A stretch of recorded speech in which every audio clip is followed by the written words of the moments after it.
Sejam bem-vindos à parte 2 do episódio sobre credenciamento com o nosso queridíssimo Gabriel Brito. Eu sou Oswaldo Pires. Eu sou Anderson Oliveira. Eu sou Gabriel Sani. Eu sou Gabriel Brito.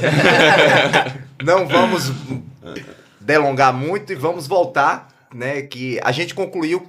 Gabriel Sani ia fazer uma pergunta e aí a gente já pode entrar, porque agora a gente vai falar um pouco sobre futuro, né? O credenciamento no futuro. A gente falou um pouco sobre passado, sobre o presente, mas... Deixa eu só fazer uma Ele já tá intervenção. pegando o Sani seu. Ah. Eu vou ter uma briga com você pra você. É Sani, porra. É Sani, é muito São Paulo mesmo. É Sani, é Sani. Sani, velho. É Sandy, é Sandy. Rapaz, deixa eu fazer só uma intervenção, porque quem mandou um abraço aqui foi o professor Periandro. Falou que Gabriel é muito diferenciado, muito Aí, diferenciado. Um elogio do professor lá da UFBA, Fábio Periandro. É advogado da Associação de Magistrados da Bahia. É, realmente, o cara é diferenciado mesmo. Eu reitero aqui o que o professor Fábio Periandro falou. Ao vivo, ao vivo. Ao vivo. Então, assim, como vamos dar continuidade, porque a gente estava falando, realmente foi um fluxo muito grande de assunto, e como é um tema talvez inexplorado ainda, como deveria, eu acho que a gente foi muito perspicaz de Oswaldo da gente tentar fazer esse saneamento aí dos episódios.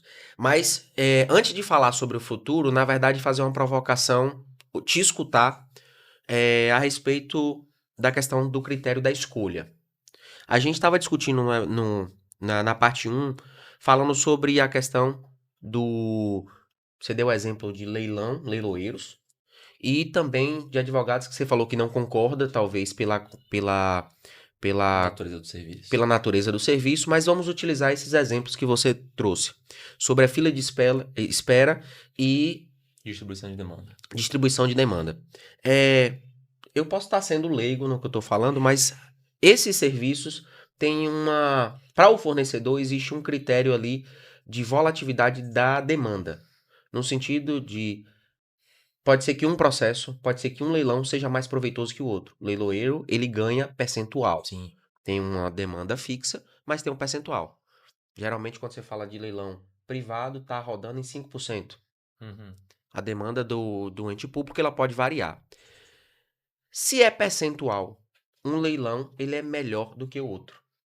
O que eu faço para escolher e munir minha gestão, isso aqui diretamente para o agente público, o agente de contratação, o que o agente de contratação pode fazer para que essa demanda não fique tendenciosa? Porque um fornecedor, ele pode reclamar, um leiloeiro, ele pode reclamar que a demanda dele só está vindo baixa. Pô, eu tô leiloando sempre produto que é 10 mil, 20 mil. E quando chega na vez do outro, é 100, é 200. Então, o que a gente poderia fazer objetivamente para munir a gestão, para munir o agente público de cair nessa cilada de ser julgado como tendencioso? Pronto. O que as duas palavras que nós vamos ter aqui é segurança jurídica. Então, a segurança jurídica, ela vai ser abordada desde a publicação do edital, termo de referência. Porque vai ser no termo de referência que você vai apontar quais são os critérios de habilitação, qual é a hipótese de contratação, ou seja, paralelo não excludente, seleção a critério de terceiros, mercados fluidos e, o mais importante, a forma de distribuição dessa demanda. Então, se você vai ter, por exemplo, uma contratação paralela não excludente, a gente vai para o leiloeiro, o primeiro ponto é como é que você vai organizar aqueles credenciados. Você vai fazer uma lista de credenciados. E aí que é o que nós tratamos na parte 1, que é como é que você vai ordenar aquela lista, que ainda é um tema sensível, porque, por exemplo, existem locais que utilizam o horário do protocolo como critério de ordenação, de listagem daqueles credenciados, mas ainda é uma questão controversa, principalmente com a visão dos órgãos de controle. Mas, definida aquela lista, você vai ter a distribuição da demanda que vai ser cumprindo-se estritamente a ordem daquela listagem. Então, claro, eu sempre recomendo aos credenciamentos que nós estruturamos que para além do processo administrativo que precisa ser disponibilizado, ser liberado a íntegra do processo no próprio PNCP, porque você vai ter o procedimento de credenciamento, mas você vai autuar um procedimento para cada pedido de credenciamento. Você vai instruir aquele procedimento e ao final você vai ter a decisão de deferimento do credenciamento, que é uma outra questão que o pessoal também bota aí até sobre... Eu tô anotando um bocado de coisa aqui. O deferimento do credenciamento e a hora da pactuação do contrato, eu acho que é um tema importante também. Mas então, voltando só, você vai ter aí eu perdi a linha de raciocínio. Você acredita? Muito bem, velho. A ordem. Não, o critério... Mas você tá bem o tempo todo, Gabriel. A distribuição da demanda. Sim. Deixa eu ver. Pronto, então vamos lá. Você vai ter aquela ordem de distribuição da demanda, você vai autuar um processo administrativo para cada um deles e ao final você vai ter aquele deferimento.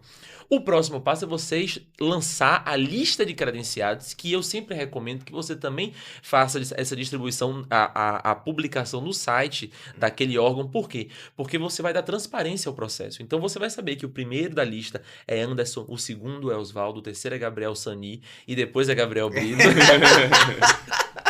E aí, com isso, você vai trazer para a transparência para o processo de contratação. E aí, o contratado, né, o futuro contratado, o credenciado, ele também vai estar por sua conta e risco, sabendo que a distribuição, por ser respeitando aquela ordem, talvez a oportunidade que chegue para ele não seja a mesma que vai chegar para Anderson, para Oswaldo. Mas ele sabe que, infelizmente, é um critério objetivo, ele não é um critério subjetivo, ou seja, não transfere para a administração pública a possibilidade de você escolher, e ele vai ter que submeter e prestar aquele serviço à medida que ele chegue. Então, da mesma forma como, a visão que a gente precisa ter, da mesma forma como para aquela situação específica, ele pode receber o imóvel, o leiloeiro pode receber imóvel de menor valor, e em um outro momento, aquele leiloeiro que recebeu um terreno imenso, talvez receba um terreninho muito pequeno para leiloar na próxima, e infelizmente é algo que você vai ter da demanda de mercado. Então, você vai ter o ônus e o bônus do credenciamento. Você vai ter uma previsibilidade para o credenciado, né, de que uma hora ele vai ser contratado, mas você vai ter uma imprevisibilidade de talvez qual seja o proveito econômico que ele retire daquela relação jurídica. Então, tudo isso, a forma de distribuição da demanda, tudo isso vai ser previsto no termo de referência. É possível disponibilizar cota financeira, digamos, leilão. Você tem uma cota aqui, 200 mil, e a gente credenciar esse pessoal e ir alterando para que não fique injusto em termos de comissionamento para os fornecedores, no caso os leiloeiros? Pode.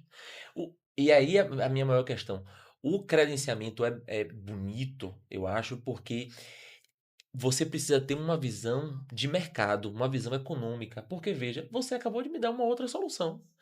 Você pode distribuir, por exemplo, por cota, e você, através daquela cota, quando você atingir 200 mil, 300 mil, você passa para o próximo. Então, assim, tudo é a forma como você vai estruturar aquela demanda. Claro que vão ter algumas hipóteses, alguns meios que você traga uma maior dificuldade para a administração pública. Por exemplo, contratação de serviços médicos. E eu volto porque são os mais batidos, são os exemplos práticos que a gente tem hoje aplicados. O Estado da Bahia faz credenciamento para a prestação daquele plantão. Então, por exemplo, você teve os médicos que se credenciaram para a prestação de serviço no plantão SN ou SD, que é o de dia ou de noite, de 12 horas. Eu, enquanto médico, falei, olha, eu consigo realizar os plantões quarta-feira, de noite até de manhã. Isso aí é bom porque você dá uma dinamicidade maior na lista de credenciados, mas isso traz uma dificuldade imensa para o órgão que vai realizar de gestão contratual, porque você não vai ter só um contrato, você vai ter um contrato para cada turno de plantão que você disponibilizar, e muitas vezes são vários profissionais. Então, assim, para o Estado da Bahia, eles conseguem gerir dessa forma. Para o pequeno município, ele não vai conseguir gerir dessa forma. Então, para o pequeno município, é muito melhor você fazer, eu enxergo que é viável, você prevê a possibilidade de plantão por mês. Então, o vínculo contratual de 2 meses, 3 meses. Acabou-se aquele período, se você tiver outra pessoa jurídica credenciada, você vai rescindir aquele contrato e vai chamar o próximo. Se você não tiver mais ninguém credenciado, aquele contrato ali vai continuar sendo pactuado e renovado pelo período que a gente tiver. E aí já, pra eu não esquecer, eu não lhe pedi aí pra botar, porque senão eu vou perder o fio da meada. Uma outra questão muito importante também, e eu acho muito interessante o credenciamento, principalmente para os pequenos municípios, que nós sabemos da dificuldade orçamentária que nós temos com o jogo de cintura que a gente precisa ter, tira o orçamento daqui, joga pra lá, e aí fica fazendo esses malabarismos, infelizmente, e o credenciamento também é um ótimo mecanismo junto com o SRP para você tentar poupar um pouco disso. Por quê? Porque como você não tem a obrigatoriedade de contratar de forma imediata, você não precisa fazer a reserva da dotação orçamentária no momento da estruturação do credenciamento, da publicação do credenciamento. O decreto do Estado do Paraná, se não me engano, ele foi alterado em 2023 ou foi 2024, ele já tem a previsão de que você não precisa fazer a reserva da dotação orçamentária no momento da publicação do credenciamento. Por quê? Porque o contrato não vai ser pactuado ao final do credenciamento. Eu vou falar já o que eu estava aqui. Porque ao final, no deferimento do credenciamento, o que você vai ter não é um contrato administrativo, que é o que muitos órgãos hoje fazem. Você vai ter uma decisão deferindo seu pedido de credenciamento, e eu sempre defendo que, como você não vai pactuar o contrato administrativo naquele momento, porque a sua necessidade, por exemplo, não chegou, ou então porque eu sou o quarto da lista e eu não vou ser contratado naquele momento, você assina um termo de credenciamento, que é o aval da administração pública de que eu já analisei sua documentação, você aqueceu com os termos do credenciamento e eu deferi o seu pedido. E aí você vai fincar aquela relação jurídica. O termo de credenciamento dá uma segurança jurídica para isso. Mas o termo de credenciamento não é o contrato. Então, somente com a pactuação do contrato, você vai reservar a dotação orçamentária referente àquele contrato em específico e seguir com a estruturação. O que é muito bom porque, por exemplo, se você tem um credenciamento, que você tem uma expectativa de prestação de um certo serviço, o que é que eu vejo alguns municípios fazendo? Ao final do credenciamento, você tem a dotação total que você teria para prestar aquele serviço, e aí vamos lá, R$100.000. E aí, os municípios, alguns fazem ao final do credenciamento, ao invés de pactuar o termo de credenciamento, ele já pactuou o contrato. E aí, o prazo desse contrato está correndo, aquela empresa, pessoa física ou jurídica, não está executando aquele contrato ainda porque ela não foi convocada para a administração pública, porque não chegou a vez dela ainda. Ou seja, a gente está perdendo o período de contrato e a gente está segurando uma dotação orçamentária que eu não precisaria segurar com outra coisa, né? com outra coisa. Então, você vai ter a lista, você vai ter o termo de credenciamento que dá uma segurança jurídica para as duas partes, e quando você tiver necessidade, você pactuou o contrato. Então, isso também é uma questão muito interessante que facilita, não só viabiliza a contratação, mas também você dá um respiro para a administração pública. Ou seja, o fato de ter existido o credenciamento e de ser fechada a decisão de credenciamento não gera um direito subjetivo do credenciado de pactuar o contrato. Exatamente. Seria isso? De modo que, se eventualmente a empresa for credenciada, não pode ingressar em juízo ou requerer administrativamente que necessariamente assine um contrato e tenha direito àquela verba ou àquela prestação de serviço.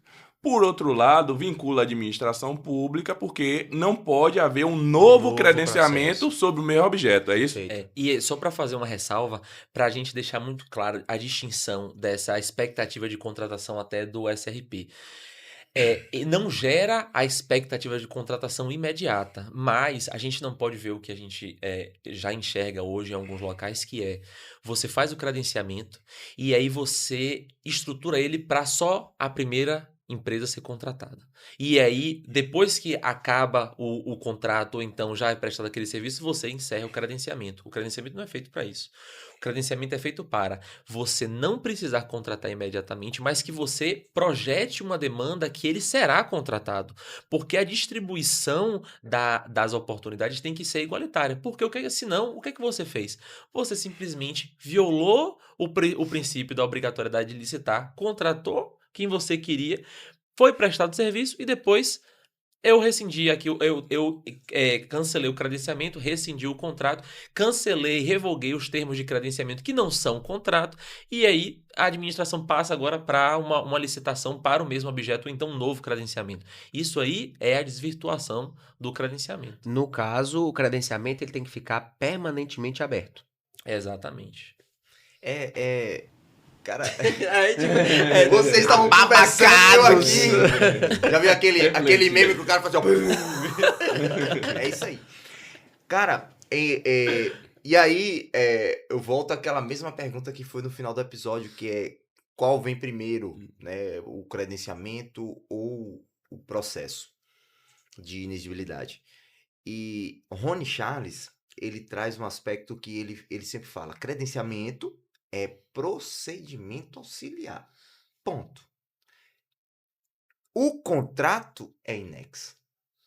O contrato, porque vamos para os termos, eu sempre tenho falado isso, né? Vamos para os termos. É contratação direta. A inexigibilidade é uma contratação, não é um procedimento, um processo. É uma contratação direta. Tem um processo, porque o artigo 72 está... Mas o que é que acontece? O processo ele vai ser seguido. O que é que acontece? Ele vai ter o processo DFD, ETP, no ETP vai dizer, não, nós vamos fazer por credenciamento, TR, edital, publicação, lá para a montagem do TR vai ter as cotações, a formação de preço. Então, o processo da fase preparatória, ela conclui na parte da publicação do edital de credenciamento. Isso. Entendeu? O processo administrativo 001, ele conclui, a fase preparatória dele vai acabar na publicação do edital. A fase preparatória do que a lei diz já está pronto. Fez o credenciamento, a escolha do fornecedor não se contrata no final dele. O credenciamento ele conclui com a publicação dos credenciados, que inclusive cabe até recurso. Exato. Alguns decretos trazem isso. Cabe até recurso. No credenciado, acabou a fase de escolha do fornecedor. É o processo licitatório, se a gente for olhar. Acabou a fase de escolha do fornecedor. Ali, o que o edital prevê de como você vai escolher o fornecedor, como é que vai ser passado para cada fornecedor, a quantidade que vai ser passada para cada fornecedor, o meu edital já prevê as condições objetivas. Então, ali a partir de agora seria a INEX, aí eu faço um procedimento, autuaria um processo de número de INEX. Por quê? Porque o credenciamento em si ele não pode gerar um processo de contratação, né? Porque ele não é procedimento de contratação. O processo de contratação é contratação direta ou é licitação. Exatamente. Então ele tem que ter aos nossos olhos, tem que ter um procedimento para ele gerar auxilia, contratação. ele auxilia. Só uma o pergunta que realmente porque eu sou leigo nessa parte agora. O credenciamento, ele só gera um contrato ou ele pode ser feito, por exemplo, o SRP, que pode gerar uma ordem de serviço e contratar através da ordem de serviço? Ele necessariamente tem que ter um contrato para ser efetivado ou ele pode ser por ordem de serviço?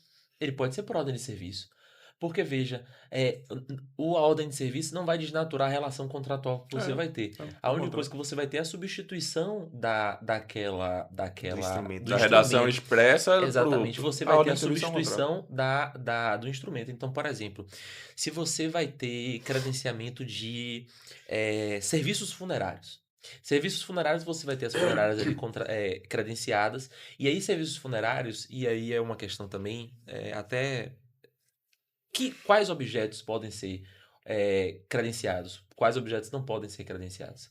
Isso aí eu acho que é que nem lei geral e lei especial. Vai ser na casuística, caso a caso. Porque eu entendo que existem alguns objetos que podem ser credenciados em mais de uma hipótese. Por exemplo, serviços funerários. E existem objetos que não são passíveis de credenciamento. Os serviços funerários, por exemplo, você pode ter o credenciamento tanto através da contratação paralela não excludente, ou seja, aquela pessoa que não tem uma capacidade financeira, mas precisa, de alguma forma ali, contratar aquele tipo de serviço, os municípios prestam, auxiliam, né, com o serviço funerário, coroa e tudo mais, caixão, e aí caixa funerária, e aí com isso você pode tanto fazer uma lista de funerárias e através disso convocar a primeira, convocar a segunda, convocar a terceira, como você também pode transferir para o beneficiário do serviço contratar. Então é um serviço que você. Não necessariamente, como é um serviço de prestação imediata ali, você não precisaria de um contrato para regular a relação, porque você não teria perpetuação futura daquela relação jurídica. Prestou seu serviço, acabou a relação jurídica. Então, você pode alterar e não utilizar o contrato administrativo, utilizar uma ordem de serviço, por exemplo. Você emite auto serviço, comunica a funerária e aí direciona a pessoa, por exemplo, para aquela funerária específica.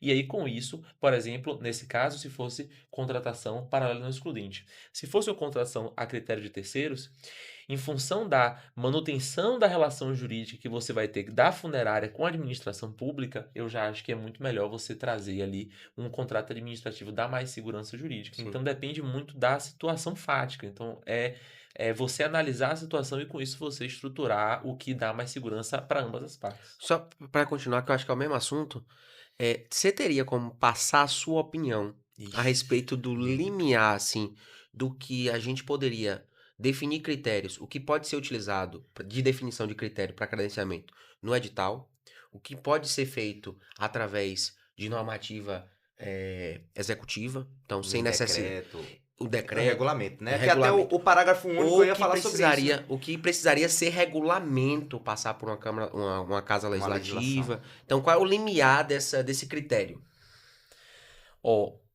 Eu acho que, em função da estruturação da própria 14133, o credenciamento só tem um artigo na 14133, que é o 79. Então, eu interpreto isso como o legislador trazendo para os órgãos, os subnacionais, que a gente brinca falando, trazendo a possibilidade de você inovar, de você regulamentar. Então, eu acho que você não pode regulamentar e inovar, principalmente naquilo que se refere a requisitos de habilitação que sejam para além do que a gente já tem na legislação, ou seja, de forma restritiva. Também você não poderia, de alguma forma, restringir a possibilidade de participação, que é o caso da gente tem da hipótese do credenciamento ficar sempre aberto para que novos credenciados possam pedir, requerer o credenciamento, mas você pode, de alguma forma, estruturar o procedimento em si.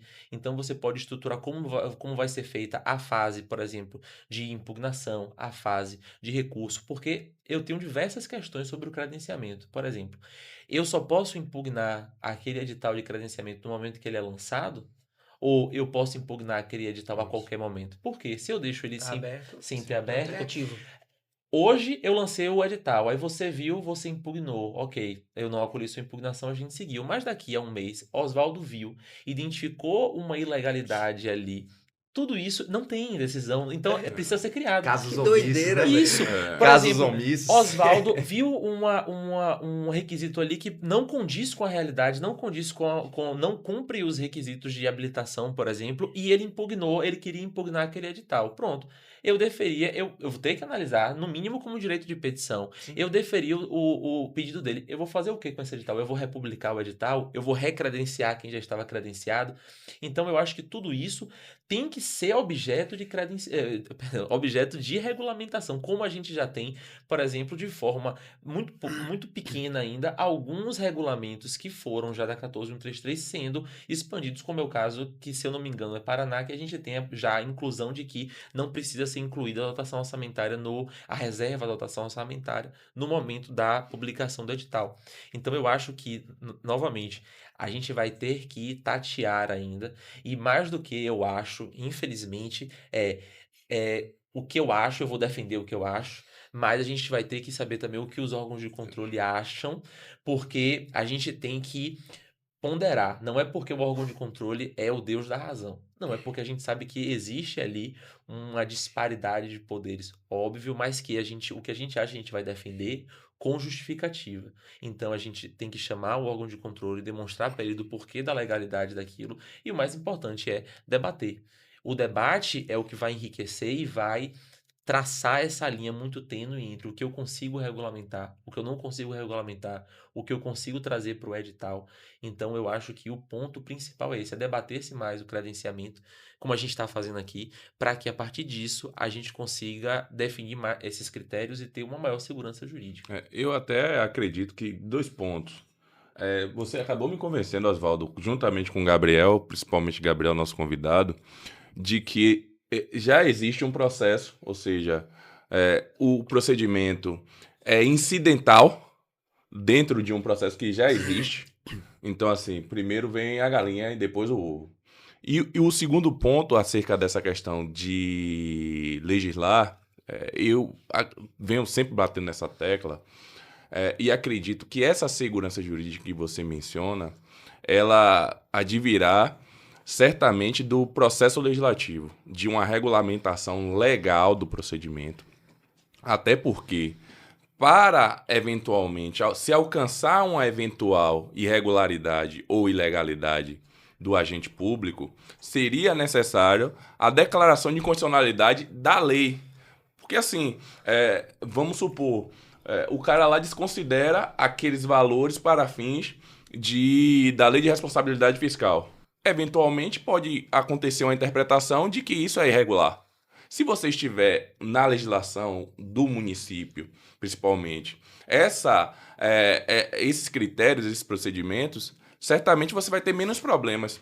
Se o órgão de controle deseja controlar aquelas questões, certamente ele vai ter que declarar a inconstitucionalidade da lei. Inclusive a lei Rosenberg está até, me parece, no Supremo. O que é a lei Rosenberg? É uma lei criada pela Assembleia Legislativa da Bahia, que determina que nos processos de controle dos tribunais de contas da Bahia e dos municípios da Bahia, só haja condenação ou responsabilização se houver a demonstração do dolo. Inclusive, de acordo com a redação legal, eu entendo que seria o dolo específico. Mas, enfim, existia um debate sobre a constitucionalidade dessa lei, por conta da autonomia legislativa dos tribunais de contas, mas eu até acredito que está em debate no Supremo. Então, eu sempre acredito que naquilo que é possível, você faz o processo legislativo. E no episódio passado, eu acho que estava debatendo com vocês de que eu não me sentiria à vontade de elaborar uma lei sem ter um Gabriel do lado, para você regulamentar legislativamente uma matéria como credenciamento. Então, porque eu entendo sobre o processo legislativo, não entendo sobre... não tenho a profundidade, não sei mergulhar no credenciamento como Gabriel Brito. Então, você que está nos ouvindo, que trabalha com processo legislativo no âmbito do município, é interessante que você tenha uma pessoa capacitada e com aptidão para regulamentar a lei de licitações, juntamente contigo, até porque as atividades se complementam, nos municípios. Eu acho que essa ponderação é relevante. Uma pequena questão aqui. O rapaz começou a frase dele com advirar. Você acha que eu não ia concordar com tudo que ele ia falar? Eu não sei nem o que responder. Advirar. Não, assim, Vai vir. eu agradeço as palavras primeiro, né? O elogio. Assim, eu acho que isso é um ponto de muita sensibilidade também que a gente tem. E eu tratei sobre isso na palestra que a gente conversou ontem. Eu fico feliz porque você não conseguiu acompanhar em função de agenda, mas a gente está 100% alinhado. Porque eu falei lá que a positivação do credenciamento, e eu acho que eu nem falei isso no início, foi uma inovação da 14133, porque o credenciamento não era positivado. O credenciamento foi uma construção doutrinária que originou-se ali no início de 1990. Depois disso, nós temos uma decisão do Tribunal de Contas da União em 1994, o que já robustece, porque não é mais só uma criação da doutrina que talvez um gestor ou outro embarcasse. Não, porque agora o Tribunal de Contas avaliza aquele instituto que não é um instituto com respaldo legal de forma expressa, mas sim através do que a doutrina criou. E, a partir disso, o credenciamento vai crescendo, e na 14133 ele é trazido para a legislação através de texto expresso. Então, a gente já tem uma maior segurança jurídica quanto a isso, o que dá uma maior tranquilidade para o gestor, para ele aplicar esse instituto procedimento auxiliar. Contudo, nós temos também o grande fenômeno de, poxa, o pequeno município, que às vezes não tem uma pessoa tão capacitada, ou até o médio grande município também, que não prioriza esse tipo de estruturação e fala, ó, vou esperar o regulamento federal. Quando o regulamento federal vier, eu vou copiar e vou trazer aqui para o município através do meu regulamento. Ou então, eu já vou utilizar o regulamento federal e vou fazer a citação expressa ao regulamento federal. Só que, e aí a expressão que você usou, o terno do Didi, não cabe em todo mundo. Então, o regulamento federal, primeiro, é um pouco incompleto porque ele foi editado sobre o credenciamento ainda no início. Início assim, né? 2021 foi 2023, mas no início da sua aplicação. Então a gente hoje já enxerga muito mais do que não se enxergava lá atrás. Então ele é incompleto. E mais importante, ele não contempla a realidade do pequeno município. Então, eu acho que simplesmente copiar o regulamento federal desperdiça uma oportunidade imensa que a gente tem de inovar, porque o credenciamento permite essa inovação. Essa ideia do professor Rony Charles de você trazer o e-marketplace é incrível, mas veja, é uma ideia. Você precisa regulamentar, aplicar na prática e, infelizmente, ter o aval, né, dos órgãos de controle, porque é a partir dele que você vai simplesmente conseguir seguir com a tranquilidade que o servidor, que é quem assina, o CPF que está lá, vai dar tranquilidade para ele. Porque para a gente aqui é muito fácil a gente tratar, conversar, mas quem bota a cabeça no travesseiro depois e assina e fica pensando se está certo ou se está errado, é aquele servidor. Então, se você pelo menos regulamenta, você vai dar a segurança jurídica para ele aplicar. Porque na hora que o órgão de controle vier atrás dele, ele vai falar, não, eu segui o regulamento. O órgão de controle pode até falar, olha, o seu regulamento é inconstitucional. Mas aí ele vai atrás do regulamento, ele não vai atrás do Mas o CPF. Tribunal Administrativo não pode declarar de constitucionalidade de lei. Aí a gente vai pro terceiro, quarto e quinto episódio. Contudo... E agora a minha única questão, e aí eu vou jogar essa bola para Anderson aqui para ver se ele pode esclarecer isso pra gente. Porque eu fui totalmente convencido a pensar o credenciamento como eu fui até... Não fui duro, né? Eu fui mais temeroso e eu ainda sou por conta do desvirtuamento do credenciamento, do SRP, da dispensa eletrônica. Então, eu fico muito preocupado com tudo isso. Mas a lei 14133, num único artigo 79... ela traz no parágrafo único que os procedimentos de credenciamento serão definidos em regulamento. Ela determina e ela possibilita que o procedimento do credenciamento, o município ele possa regulamentar. A minha questão é, essa possibilidade que o próprio legislador já deu, é a mesma que o legislador já deu na Constituição, ou é realmente a possibilidade de eu poder regulamentar por decreto? É isso que tá só para mim esclarecer essa dúvida, se precisa ser lei ou se pode ser decreto, entendeu? Entendi. Veja, primeiro ponto. Credenciamento é um procedimento e não uma modalidade. Então, em tese, o município pode regulamentar o credenciamento como um todo. Não sei se vocês discordam, mas assim, a vedação relacionada à lei geral é essa. E credenciamento e procedimento, lá no artigo 22, 23 e 24, e 29 especificamente, em relação aos municípios da Constituição Federal, prevê as competências legislativas. Né? Então, assim, procedimento não é matéria processual e nem licitação, modalidade de licitação. Entendo eu que não é norma geral, então o município poderia. O município poderia regulamentar como um todo. A questão de ser por meio de legislação, de um processo legislativo, é pura e simplesmente por uma necessidade, não de validação, por uma necessidade de dar segurança jurídica e impedir que o ato de determinada pessoa, de determinado agente, seja do prefeito, porque o decreto vai ser do prefeito. O prefeito, eventualmente, o órgão de controle pode... Não, ele fez o decreto dessa forma para se beneficiar da própria torpeza. Entenda, que é fácil o órgão de controle se miscuir num decreto. Que é um ato administrativo normativo. Lei, não. Lei teve todo um processo legislativo, possivelmente impulsionado pelo chefe do executivo, ou até impulsionado pelos parlamentares. E, nesse sentido, é necessário que se resguarde o processo legislativo. Ou seja, existe uma estrutura bem uniformizada de processo legislativo que, para alcançar o ato final, que é do agente público, que vai executar materialmente aquilo ali, você precisa entender que aquela lei é inválida, para depois você se miscuir no ato material do agente público. E ainda que você considere que a lei é inválida, que a lei é inconstitucional, você não pode sancionar o cara. Porque ele simplesmente aplicou a lei. Aplicou a lei. Isso. Entendeu? E o decreto é diferente. Ah, não, você aplicou o decreto. Mas sim, mas o decreto é teratológico. O decreto... Teratológico. Ele é a personificação do advogado. Ele é aquela pessoa que no grupo de família bota assim, data máxima e manda isso. Ele é a personificação. Ele nasceu. E ele falou isso no primeiro episódio. Velho, você é a personificação do advogado. Sério, velho, sério.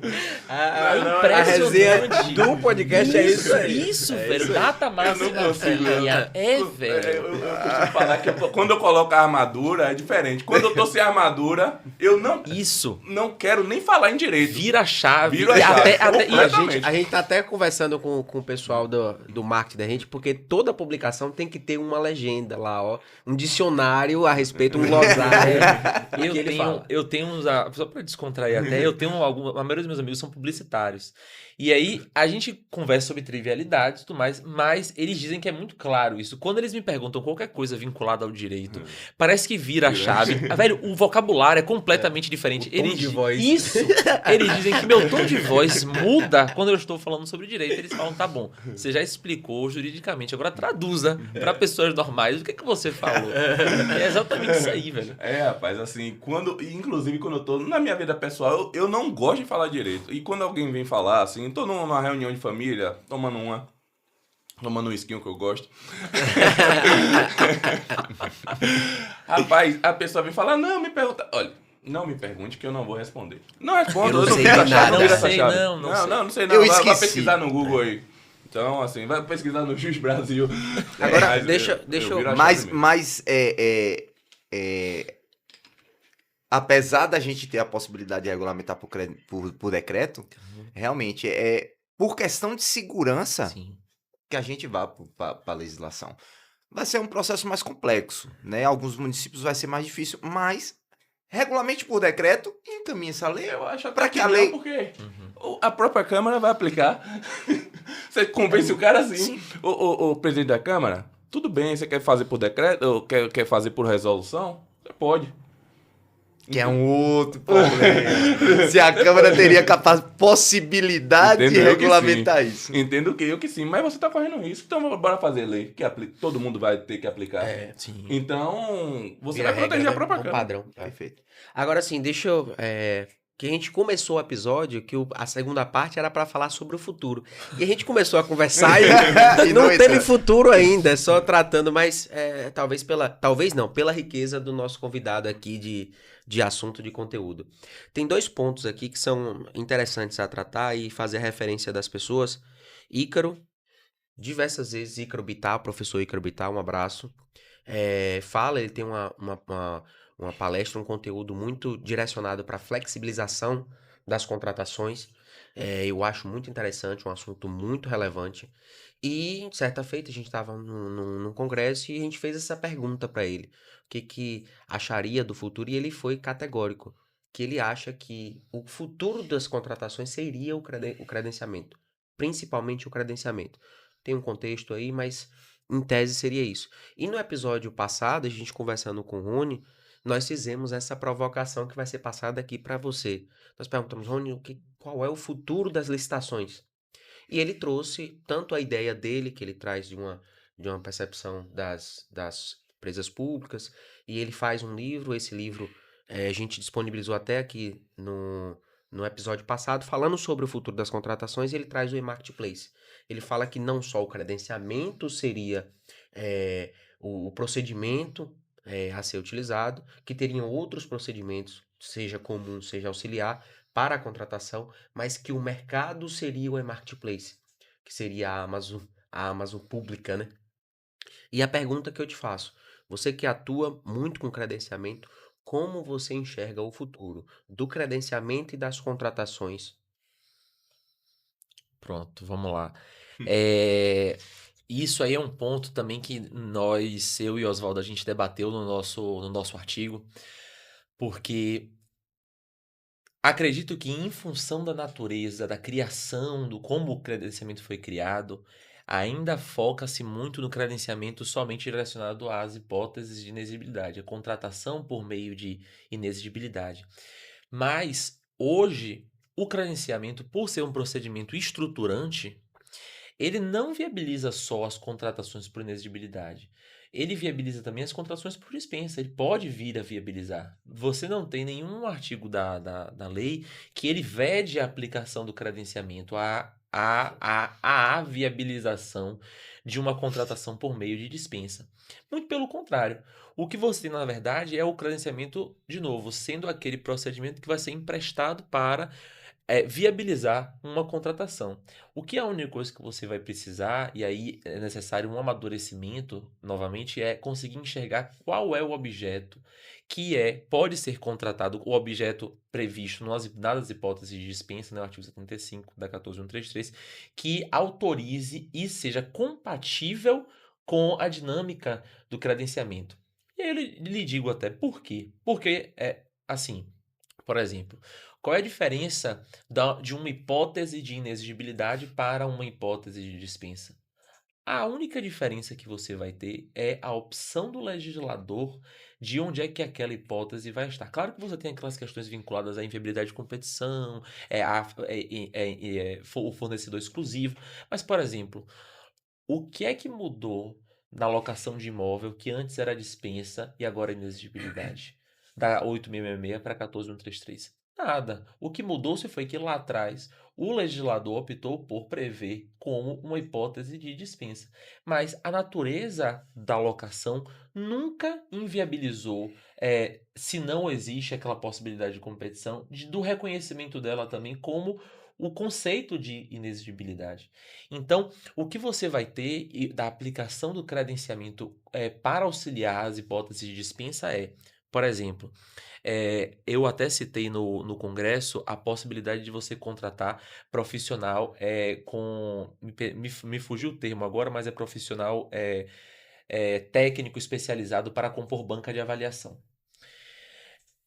Esse tipo de profissional, ele é uma hipótese de inexigibilidade, acho que é o 13 de dispensa, é o inciso 13, é uma hipótese que você possui diversos profissionais no mercado que atenderiam aquela necessidade da administração pública de compor uma banca para fazer análise daquela situação específica.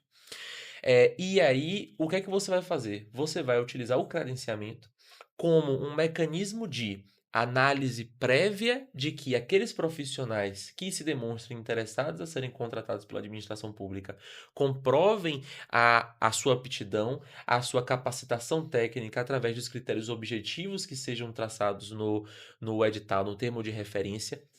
Você vai criar aquela lista de credenciamentos e eu acho que o mais importante, o mais interessante da utilização do credenciamento para as contratações por dispensa você vai superar um grande dilema que o gestor público tem, que por que na dispensa eu contratei Gabriel e não contratei Anderson, não contratei Oswaldo? Como é que você vai justificar se todos vocês possuem aquele conhecimento técnico necessário para compor aquela banca? Como é que você vai justificar? Então, com o credenciamento, você supre isso, porque você diz: olha, eu já credenciei todos e eu vou distribuir a demanda de acordo com a minha necessidade. No livro, e a gente até cita isso no nosso artigo, no livro de professor Marçal Justem Filho, existia uma hipótese específica, se não me engano, de contratação por dispensa de organização social para prestar algum tipo de serviço, assim, com enfoque social, de que ele pontua que se você possui diversas organizações sociais que se demonstram aptas a serem contratadas, ele defende que você tem que fazer um processo simplificado de seleção, porque senão você feriria o princípio da igualdade. Então, o que é melhor do que, ao invés de você fazer um processo simplificado de seleção, ao invés não, você fazer esse processo através do credenciamento? Você não vai julgar aquelas organizações sociais. O que você vai ter é o enfileiramento, a estruturação de uma lista na qual você, através da necessidade, você vai convocar aquelas empresas. Então, assim, as hipóteses de dispensa são taxativas.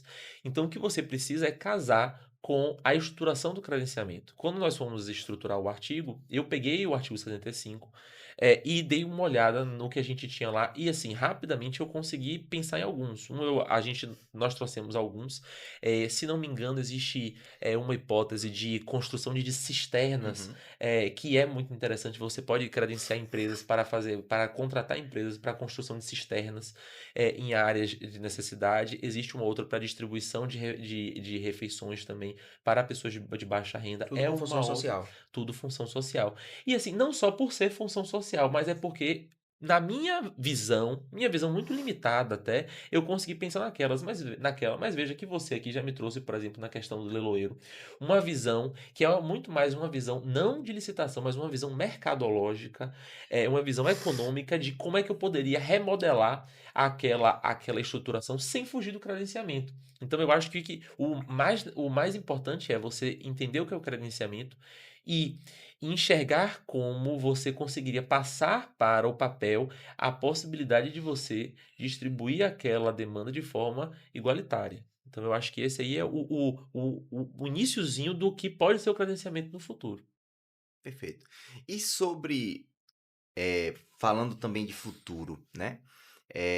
Você acredita que o meio tecnológico, né? Não é a transformação de um credenciamento eletrônico, mas o meio tecnológico seria o meio mais viável para a gente estar buscando esses fornecedores, esses potenciais credenciados? Sem nenhuma dúvida, porque veja, na verdade assim, você vai ter tanto o âmbito municipal, regional, estadual, federal. A partir do momento que você traz isso para o eletrônico, você democratiza o acesso à informação, você democratiza a possibilidade de interlocução com os fornecedores que você vai ter. Então você possibilita uma maior adesão ao próprio credenciamento.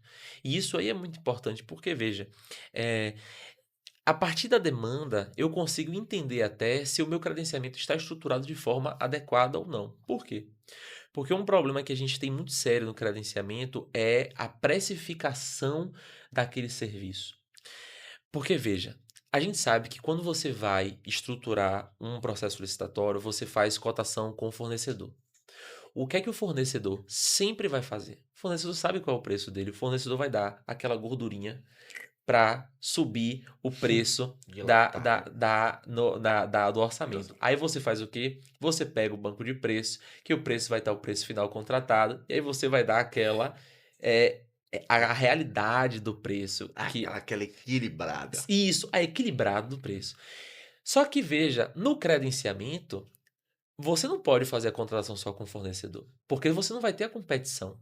Se você fizer a contratação com o fornecedor, você vai estar contratando de forma com superfaturamento aqui, com um sobrepreço daquela estruturação comercial. Então você precisa fazer essa pesquisa de preço de forma muito certeira. E assim, eu até recomendo que você E assim, por uma análise mercadológica, você não precisa simplesmente deixar o preço no mercado. Você pode deixar até um pouquinho abaixo, por quê? Porque você vai ter ali, e o fornecedor vai enxergar isso, você vai ter uma previsibilidade daquela contratação. Então ele sabe, olha, eu posso estar recebendo na minha margem um pouquinho a menos, mas todo mês eu vou ter aquela minha expectativa ali daquele lucro. Ou então, por exemplo, é, o fornecimento a gente tem crescimento para fornecimento de cestas básicas. Ele sabe exatamente ali qual é o lucro que ele vai ter. Ele sabe quanto é que a administração vai pagar para ele. E ele sabe que se ele vender tantas cestas, se ele conseguir vender tantas cestas básicas, ele vai aumentar a margem de lucro dele, maximizar. Então, até isso ele faz a conta. Só que o particular faz a conta muito melhor do que a administração pública. Então, o que você precisa ter ali é uma certeira estruturação desse processo. O início da sua pergunta terminou uma resposta totalmente diferente. Mas só para eu terminar, voltar, eu acho que necessário. você dinamiza muito a estruturação do credenciamento. Eu tô falando um bocado.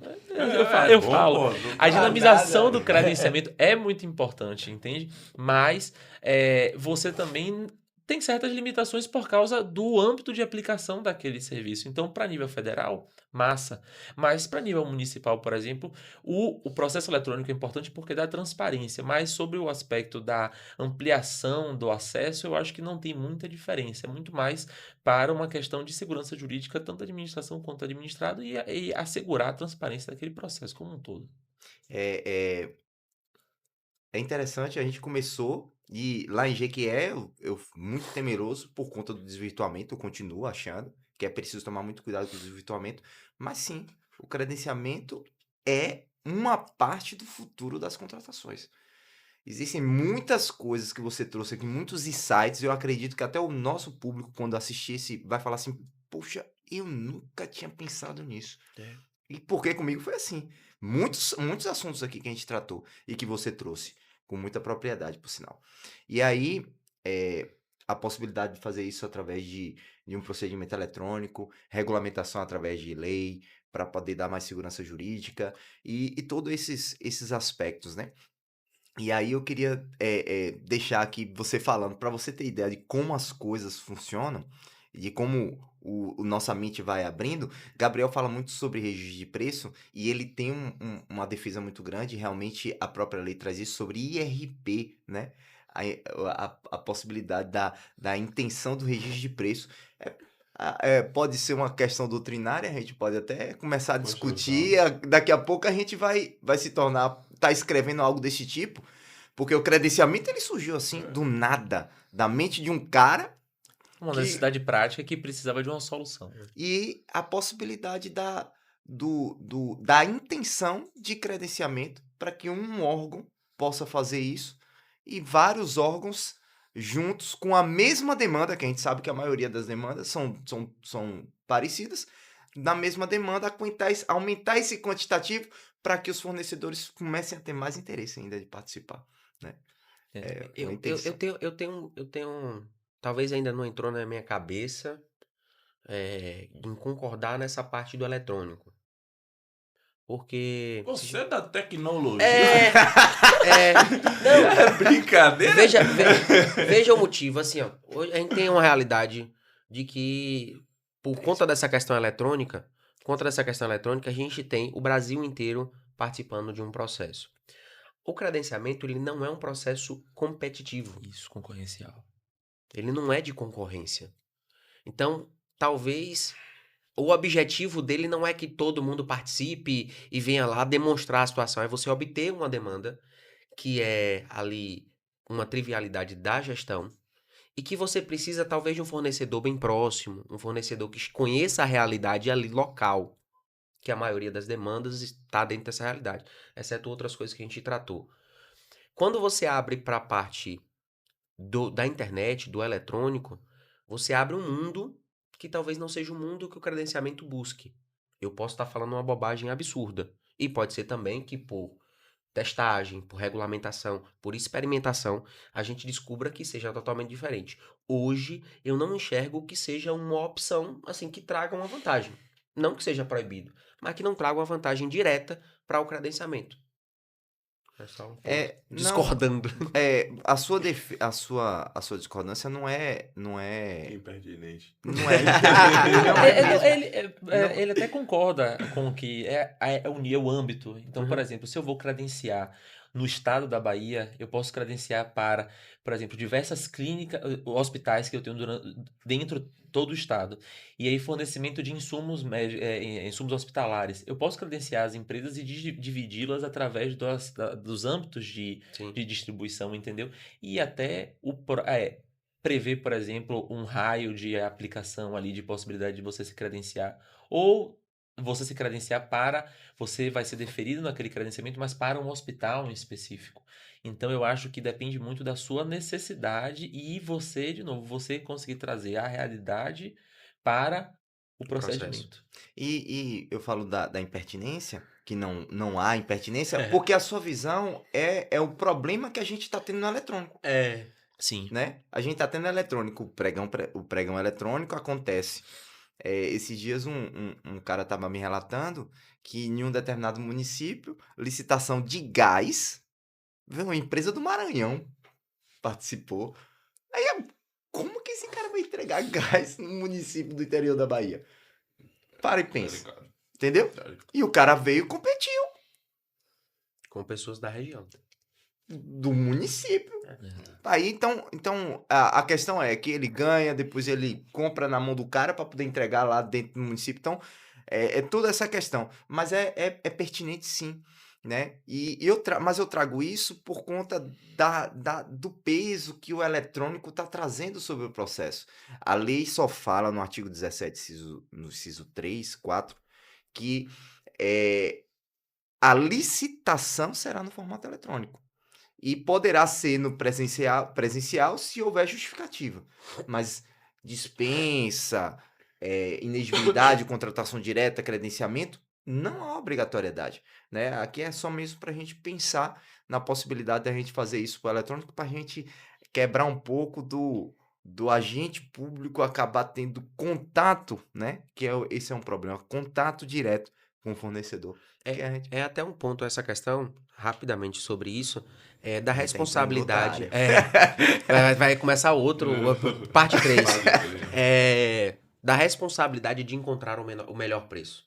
Porque assim, não é só encontrar o melhor preço. É você entender que, por exemplo, o cara ofereceu um preço que a gente sabe manifestadamente que o cara não entrega. O cara lá do Maranhão, que vem fazer entregando gás, que tá oferecendo o mesmo preço do cara que entrega aqui. Porra, se o cara tá entregando aqui e ele tá com esse preço, por que o cara do Maranhão, que vantagem absurda é essa?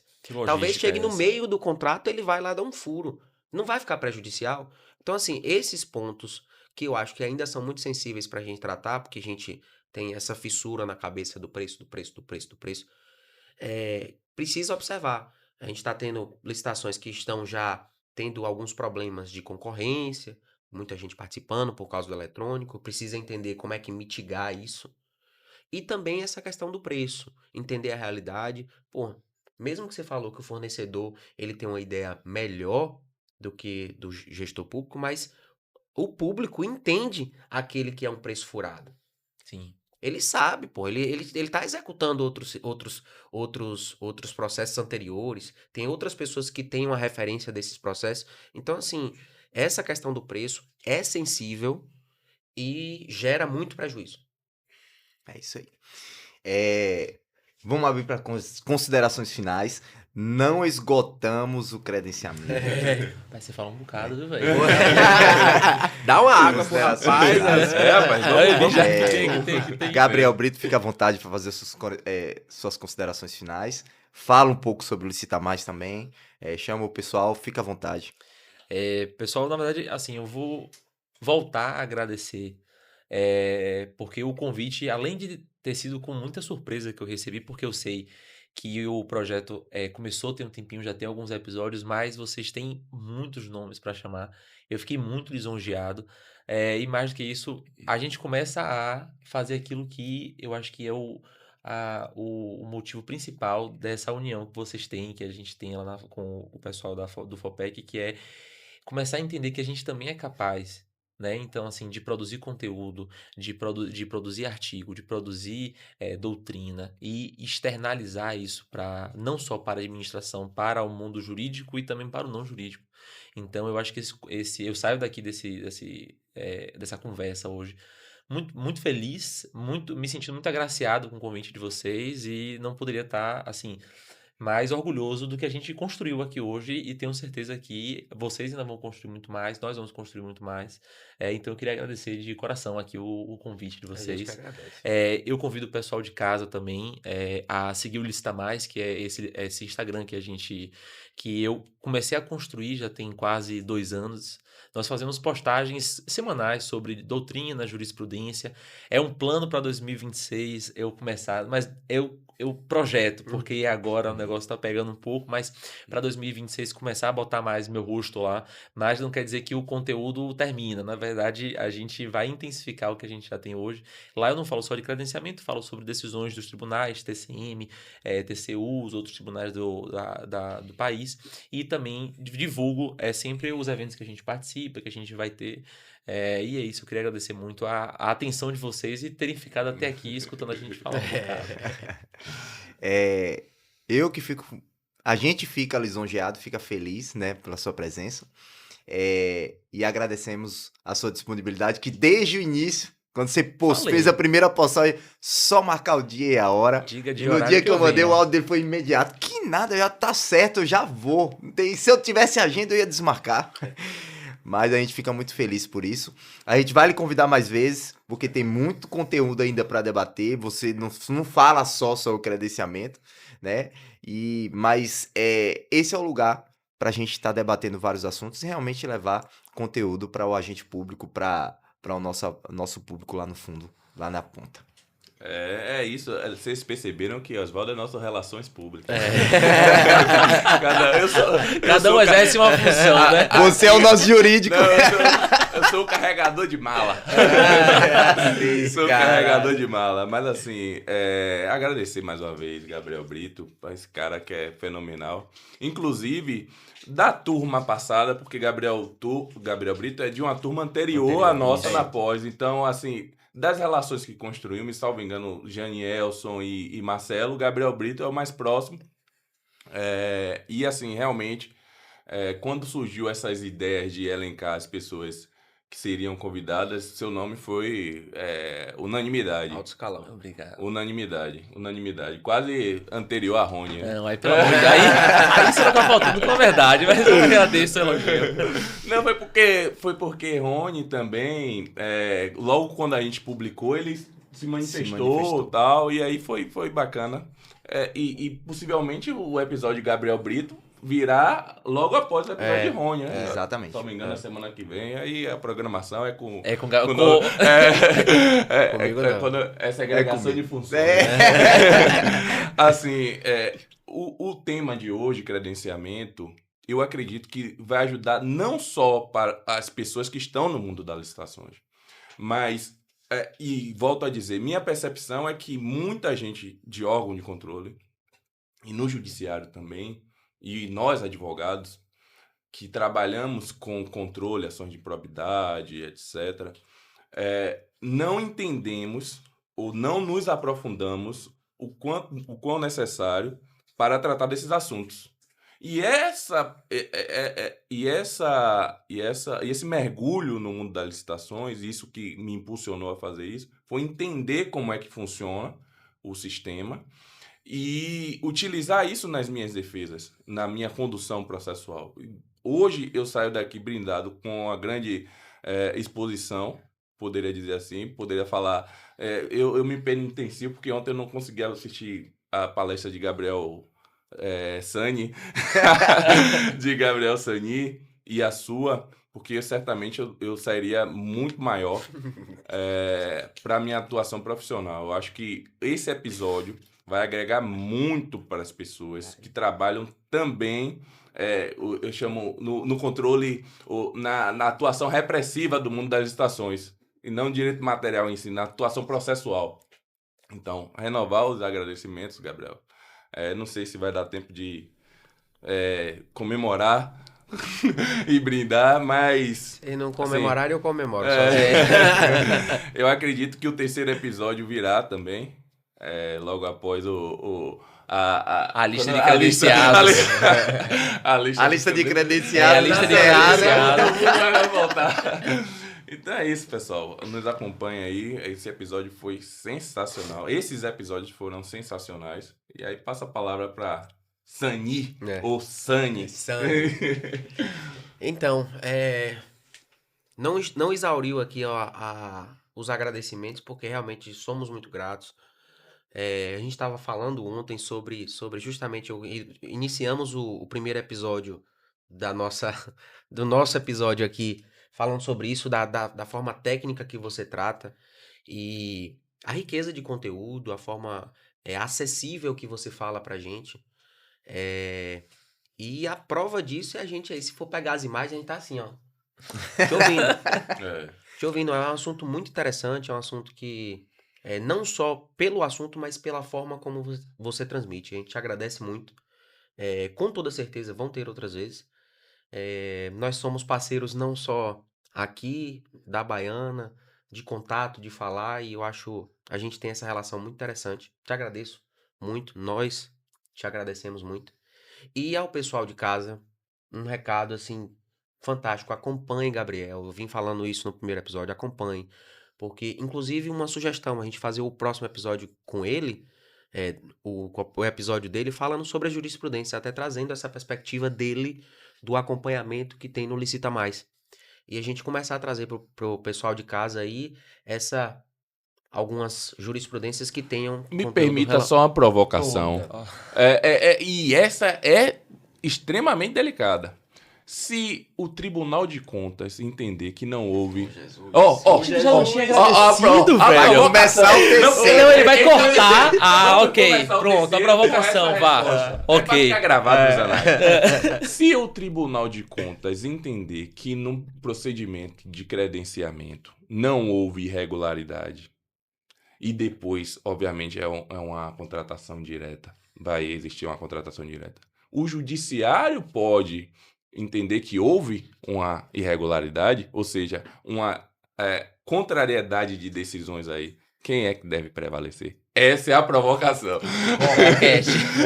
Dá um episódio. E o pessoal de casa, agradecer, pedir que realmente acompanhem Gabriel, porque a gente acompanha, a gente sabe do conteúdo, e eu acho que vocês vão ter um acesso muito rico de informação. E deixar também ao pessoal de casa o agradecimento por estar acompanhando, pedir que nos sigam, compartilhe os vídeos, compartilhe os episódios.